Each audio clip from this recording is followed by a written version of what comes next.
ඔයාලා දැනටමත් දන්නවා ක්‍රූඩ් ඔයිල්. එහෙමත් නැත්නම් බොරු තෙල්. බොරු තෙල් කියන්නේ මිනිස්සුන්ට දැන් අත්‍යවශ්‍යම දෙයක්.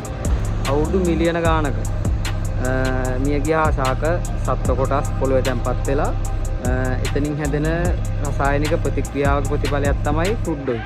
ඒකෙන් අපි පෙට්‍රල්, ඩීසල් අතුරු ප්‍රතිඵල විදියට තාර අන්තිම ප්‍රතිඵල විදියට තාර දක්වාම විවිධ සංඝට ගණනාවකට ලින්හා නිදි විදියට පොළොවේ මතු පිටට ගන්න ක්‍රියාවලිය තමයි බොරු තෙල් නිෂ්පාදනය කියන්නේ.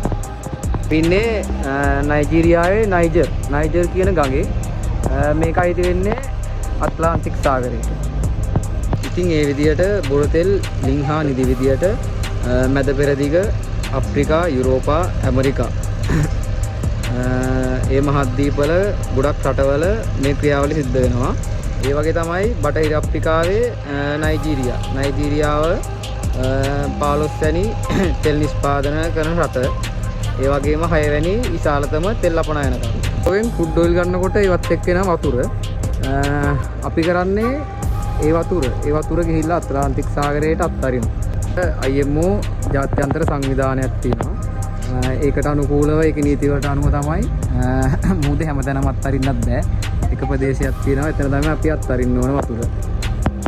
ඔයාලට මේ ඈතින් පේන්නේ ක්‍රූඩ් ඔයිල් පිරිපහදු කරන ටර්මිනල් එක. ඔයාලට පේනවා මෙතන බාජ් එකක්. ඒ බාජ් එකට තමයි වතුර පිරෙන්නේ. ඒ පිරෙන වතුර අපි කරන්නේ නැවට දානවා. නැවට දාලා ඉවර වෙලා අපි සාමාන්‍යයෙන් දවසක් විතර යනවා පිරෙන්න. ඊට පස්සේ තමයි අපි මුහුදට ගිහලා අත්හරින්නේ. ඒ ගොඩක් දුරට තියෙන්නේ මඩ මිශ්‍රිත වතුර. අපි වතුර ගන්නකොට බොරු තෙල් ක්‍රූඩ් පිරිපහදු වෙන එක යන්නේ අර තව ආයතින් නව දෙකක් තියෙනවා පේනවනේ. ඒ වගේ තව නැව් දෙකක් තියෙනවා. ඔක්කොම නැව් හතරකින් මුහුදේ තියෙන ඇන්කර් කරලා තියෙන තව මද ෂිප් එකකට ගිහින් දාන එක තමයි කරන්නේ. පළමු ගිහිල්ලා මේ වතුර ගන්න විදිය.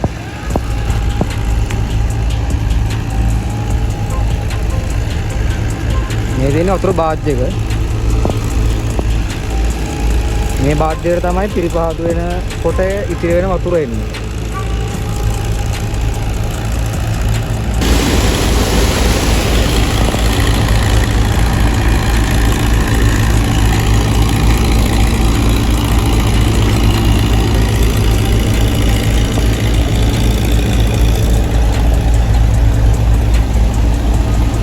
මේ වගේ හෝස් 4කින් දවසක් පුරවනවා.